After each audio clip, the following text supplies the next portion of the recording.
The hotel steps were made of pale stone, wide and shallow, built to impress rather than to hurry anyone. They led from the street up to glass doors framed in brass, polished each morning by staff who had learned to smile while they worked.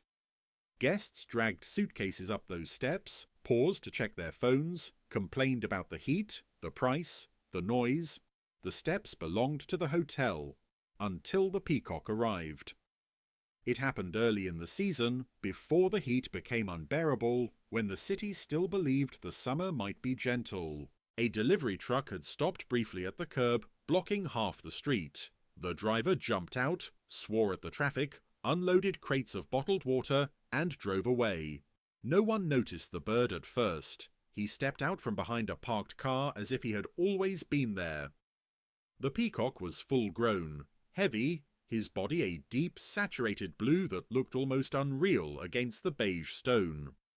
His neck rose tall and rigid, head held high, crest feathers trembling slightly in the air. His train was folded neatly behind him, long and dragging just enough to make a soft, dry sound against the steps as he climbed. One step, then another. He stopped halfway up, turned once as if measuring the space, and settled himself directly in the center of the staircase. He did not spread his tail. He did not call. He simply stood there, unmoving, blocking the most direct path into the hotel. The first guest encountered him 5 minutes later. A man in a light suit, sunglasses already fogged with sweat, pulled his rolling suitcase toward the entrance without looking up. The suitcase hit the first step, tipped slightly, and stopped. The man tugged again, irritated, then finally raised his head. He froze. The peacock looked at him with one dark, unblinking eye. For a moment, neither moved. The man took a cautious step forward. The peacock shifted his weight, barely, but the movement was enough. The bird's chest lifted, his neck stiffened, and his body grew larger without actually changing size. The man stepped back. He laughed, awkwardly, as if to reassure himself, then pulled his suitcase to the side and climbed around the edge of the steps, close to the railing. The peacock watched him pass. When the man reached the doors and went inside, the bird returned his gaze forward. The doorman came out a minute later. He was young, newly hired, still careful with his posture. He stared at the bird, unsure what he was allowed to do.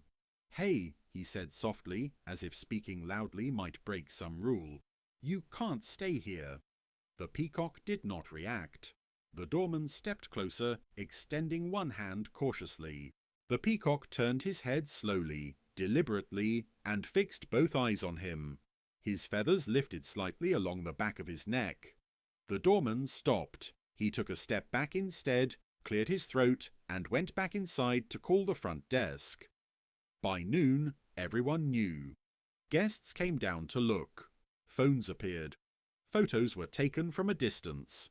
Children tried to approach and were pulled back by parents who suddenly remembered stories they had once heard about birds with sharp spurs and bad tempers. The peacock remained exactly where he was. He did not eat. He did not drink. He did not sit. He stood on the hotel steps like an ornament that had decided it was no longer decorative but structural. The sun moved across the sky. Shadows shifted. The stone beneath his feet warmed. Guests adjusted. Some hesitated at the bottom of the steps, watching him carefully before choosing a wide path around the edge. Others climbed the steps one by one, slow and sideways, keeping their eyes on the bird. The bravest walked close, pretending confidence they did not feel. The peacock tolerated none of them directly in front of him. Anyone who approached straight on received the same response: a subtle turn of the body, a lift of the chest, a warning presence that needed no sound. People learned quickly. They detoured without being asked. By evening, the hotel manager stood just inside the glass doors, arms crossed, watching the scene unfold. "This is temporary," he said to no one in particular. The peacock remained. When night came, the lights above the steps turned on, casting a warm glow over the stone. The peacock's feathers caught the light, blue deepening into something metallic. He shifted once, repositioning his feet, then stilled again. A late-arriving couple stood at the bottom of the steps, exhausted from travel, staring up. "Is it safe?" the woman asked. The man shrugged. "People are walking around." They did too. The peacock did not follow them. He did not chase. He did not need to. By midnight, the steps were quiet. The street emptied. The peacock remained alone, framed by light, owning the center of the staircase without having claimed anything out loud. And when morning came, and the first guest stepped out for coffee, the bird was still there, unchanged, unmoved, as if the steps had always been built for him. By the second day, the hotel stopped pretending the peacock was an accident. The morning staff arrived early, as they always did. Housekeeping crossed the street with their bags. A delivery boy balanced crates of fruit on a cart. The doorman unlocked the doors and stepped out onto the pale stone, already rehearsing his smile. The peacock was exactly where he had been the night before. He had shifted slightly, enough to keep circulation in his legs, but the center of the steps was still his. His feathers were folded tight, tail resting along the stone, the tips frayed just enough to show he was no young showbird. Dew clung to the stone around him, but not to him. His body heat had kept the space beneath him dry. The doorman stopped. He had hoped, quietly, that the bird would be gone by morning. Animals, in his experience, usually were. Stray cats vanished. Dogs wandered off. Problems solved themselves overnight. This one hadn't. He took out his phone and sent a message to the manager. No words, just a photo. Guests began appearing soon after. Early risers, dressed for business meetings or morning walks. They slowed as they reached the steps, surprise flickering across their faces before giving way to calculation. How close could they pass? How fast? What if it moved? The peacock watched them all. Not aggressively, not lazily. He tracked movement the way something that had never been ignored learned to track it. His head turned with precision, crest feathers trembling at the slightest air shift. Anyone who approached too directly received the same treatment as the day before. A subtle expansion of presence, a warning without sound. People obeyed. The hotel manager came down mid-morning, tie loosened, irritation already forming a tight line at the corner of his mouth. He stood at the top of the steps and looked down at the bird, then at the guests navigating awkward paths around the edges. "This is becoming a problem," he said. No one contradicted him.